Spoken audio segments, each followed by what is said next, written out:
Hello दोस्तों मैंने अभी सोनी लिव पर महारानी का सीज़न 3 देखकर कंप्लीट किया है। सीज़न 3 में इस बार 8 एपिसोड रखे गए हैं, जबकि पिछले दोनों सीजन्स में 10-10 एपिसोड थे। एंड सीज़न 2 जिस तरीके से खत्म हुआ था, जहां पर जिस नोट पर खत्म हुआ था, सीज़न 3 के लिए एक्साइटमेंट थी, क्योंकि वहां पर कुछ अच्छा हुआ था। क्योंकि भीमा भारती की मौत के बाद सारे इल्ज़ाम रानी भारती पर लगा दिए गए थे एंड उसको जेल में ठूस दिया गया था। एंड उसके बाद वो बदला लेने की बात करती है, तो शो वहीं से शुरू होता है। इस बार 3 साल का वक्त बीत चुका है, वो जेल में है।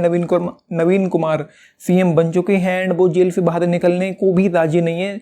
रानी भारती अभी तक जेल में है एंड कोई उस पर चार्जशीट नहीं हुई है एंड केस को लेकर कोई आगे की कार्रवाई नहीं हो पाई। एंड उसने एक चीज़ और हुई है, जो चौथी फेल थी रानी भारती, उसने जेल में 3 सालों में ही इंटरमीडिएट पास कर लिया है, मतलब 12वीं वो पास कर चुकी है। अब भाई ये कैसे हो गया ये नहीं पता। लेकिन उसके अलावा ये जो शो है शुरू से लेकर एंड तक लगभग आपको पूरी तरह से इंगेज करके हुक एंड बुक करके रखता है। पेसिंग अच्छी है, राइटिंग भी अच्छी है, डायरेक्शन भी अच्छा है, लेकिन एक्साइटमेंट नहीं है। एक्साइटमेंट इस शो में आती है फाइनल एपिसोड में, जब चीज़ें अच्छी होना शुरू होती हैं एंड उसके बाद क्या क्या होता है वो शॉकिंग सरप्राइजिंग होता चला जाएगा। एंड आपको आपके चेहरे पर एक एक्साइटमेंट वाली खुशी होगी एंड आप ये सोचोगे कि ये कुछ तगड़ा हो रहा है। एंड उसके साथ साथ आप ये भी सोचोगे कि मुझे और भी जानना है, तो ऑफकोर्स इस शो का सीज़न 4 भी आएगा। तो फाइनल एपिसोड में जो एक्साइटमेंट थी, जो चीज़ें थी, जिस तरीके से चीज़ें हो रही थी एंड जो कुछ भी यहाँ पर चल रहा था वो बहुत अच्छा था। इसके पहले 7 एपिसोड तक इस शो में कोई एक्साइटमेंट नहीं है, कोई इंटेंसिटी नहीं, बस शो चलता जा रहा है। एंड एक बदले की कहानी भी ऑफकोर्स यहाँ पर चल रही है, क्योंकि रानी भारती को अपने पति की मौत का बदला लेना है एंड वही यहाँ पर चलता रहता है। एंड उसको सरकार को भी, मतलब पॉलिटिक्स तो ऑफकोर्स है ही है, एंड उसके अलावा जो चीज़ें हैं, जो बदले वाली चीज़ें हैं, वो भी यहाँ पर चलती रहती हैं। एंड जो मार्टिन एक्का का कैरेक्टर था, जो काफ़ी ज़्यादा इंटरेस्टिंग कैरेक्टर था एंड उन्होंने बेहतरीन तरीके से प्ले भी किया था। एंड दिव्येंदु भट्टाचार्य का जो कैरेक्टर है मार्टिन एक्का, उसका ट्रांसफ़र हो गया है, तबादला हो गया है म्यूनसिपल कॉरपोरेशन में।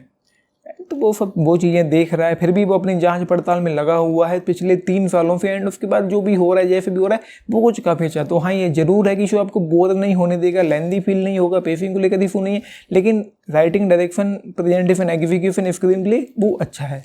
लेकिन एक्साइटमेंट की कमी यहाँ पर है एंड वो एक्साइटमेंट आपको फाइनल एपिसोड में ही मिलेगी एंड उसके बाद तब तक शो खत्म हो जाता है। तो ये सारी चीज़ें इस शो में हैं। बस 1-2 चीज़ें यही हैं कि पल्ले नहीं पड़ी कि उसने जेल में बैठे बैठे 3 सालों में 12वीं कैसे पास कर ली, मतलब उसको कम से कम 8 साल का वक्त लगना चाहिए था, जो हजम नहीं हुआ मुझे। तो ये है, बाकी तो शो अच्छा ही है। लेकिन हाँ, ये ज़रूर है कि शो की जो पॉलिटिक्स है, जिस शो में जो पॉलिटिक्स चल रही थी फाइनल एपिसोड में अच्छी थी, उसके पहले तक कुछ खास पॉलिटिक्स नहीं है। एंड मैं अपनी पर्सनल फेवरेट मूवीज और सीरीज की बात करूँ जिसमें टॉप लेवल की पॉलिटिक्स जो चलती है, वो है इंडिया में जो बनी है, वो है तांडव और राजनीति। बेहतरीन पॉलिटिक्स उन दोनों मूवीज में देखने को मिली थी। जैसे ज़्यादा मतलब फिजूल में लंबा खींचने की ज़रूरत नहीं है इस रिव्यू को। एंड जो 8 एपिसोड हैं कहीं ना कहीं अच्छे थे, मतलब जैसा कि मैंने कहा, कहीं पे भी बोर नहीं कर पाएगा, पूरी तरह से शुरू से लेकर एंड तक इंगेज करके रखेगा, बांध कर रखेगा। एंड हाँ, जैसा कि मैंने कहा, एक्साइटमेंट नहीं है, लेकिन स्टिल बांध कर रखता है, इंगेज करके रखता है, हुक एंड बुक करके रखता है। बीच में मैं छोड़ नहीं पाया एंड ना ही मुझे कहीं ऐसा लगा कि मैं डिस्ट्रैक्ट हो रहा हूँ या डिस्कनेक्ट हो रहा हूँ। बाकी एक्टिंग वगैरह सभी की बेहतरीन है। हुमा कुरैशी ने इस बार फिर से फाड़ कर रख दिया। एंड उनके अलावा जो भी दूसरे कैरेक्टर हैं, अमित सियाल हों या फिर विनीत कुमार सिंह हों या फिर प्रमोद पाठक हों, रानी कस्तूरी हों जो कावेरी थी, या फिर कोई भी हो, सभी ने अपना अपना बेहतरीन दिया है। मतलब लगता ही नहीं है कि ये लोग एक्टिंग कर रहे हैं, बेहतरीन परफॉर्मेंस देखने को मिली। लेकिन हाँ, एक कैरेक्टर जरूर था जिसका नाम था, मतलब मुझे नाम याद नहीं आ रहा, मुझे देखना पड़ेगा।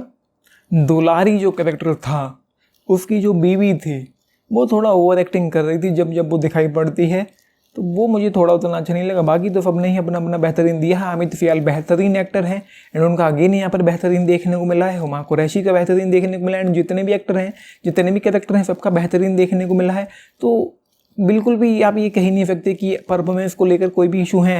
ये ज़रूर है कि 3 साल का वक्त बीत चुका है, लेकिन सारे के सारे कैरेक्टर्स जैसे कि तैसे ही लगते हैं। बिल्कुल भी चेंज नहीं आया, बिल्कुल भी बदलाव नहीं आया किसी में भी, किसी की शक्ल सूरत में, किसी के भी रंग में भी। तो ये बाकी इस शो के लिए 3 स्टार आउट ऑफ 5।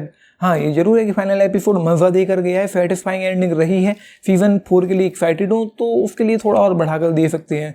तो 3.5 स्टार आउट ऑफ 5 इस शो के लिए, सीज़न 3 के लिए। एंड पिछले दोनों सीजन आपने देखे हैं, तो डेफिनेटली इसको भी देखना चाहिए। एंड हाँ, ये जरूर है कि शो लगभग वैसे ही चलता है जैसे पिछले दोनों सीजन चल रहे थे, वैसे भी ये भी चलता है। कुछ बहुत यूनिक, कुछ बहुत ग्रेट यहाँ पर नहीं हो गया है, तो वैसा ही। हाँ, ये जरूर है कि इस बार गालियाँ थोड़ी कम रखी गई हैं, एंड वो वाले जो सीन्स होते हैं वो यहाँ पर नहीं है, लेकिन पिछले दोनों सीजन में थे। तो जब वही दोनों सीजन आप फैमिली के साथ नहीं देख पाएंगे तो इसको देखने का क्या ही फायदा है। तो ये है 10 में से अगर आप लोग पूछें तो 7.5 स्टार आउट ऑफ 10 इस शो के लिए। आपने देखा है, लेकिन बताना अपने टेक्स। बाकी लाइक शेयर सब्सक्राइब भी करना चैनल को, वीडियो को। And this is Nitish and signing off, thank you. And मैं फिर यही कहूँगा कि अंत में फाइनली एंड होते होते धमाका हो गया, मज़ा आ गया एंड मज़ा आ गया। तो ये है, थैंक यू। एक चीज़ और है दोस्तों, इस शो को आप पूरी तरह से ही फिक्शनल समझें एंड किसी भी कैरेक्टर को किसी भी रियल लाइफ कैरेक्टर के साथ जोड़ने, कंपेयर करने की गलती मत करना। अगर आप ऐसा करने गए तो ये शो पूरी तरह से आपको डिसअपॉइंट करके जाएगा, कचरे का ढेर लगेगा आपको ये शो मेरी तरह ही। तो इसको पूरी तरह से एक फिक्शनल शो समझें, किसी भी रियल कैरेक्टर राबड़ी देवी या लालू प्रसाद यादव या नीतीश कुमार के साथ जोड़ने की गलती ना करें, तो ही ज़्यादा बेहतर होगा, तो ही आपको अच्छा एक्सपीरियंस ये शो देकर जा पाएगा। वरना अगर आप रियल में और फिक्शनल में घुस गए तो परेशानी हो सकती है, पूरे शो का मज़ा ख़राब हो जाएगा। तो ये है, जैसे लेना है वैसे लें, लेकिन मैं यही कहूँगा कि इसको पूरी तरह से ही एक फिक्शनल शो समझें जिसमें कुछ भी रियल जैसा नहीं है कहीं से भी, किसी भी एंगल से। ये है।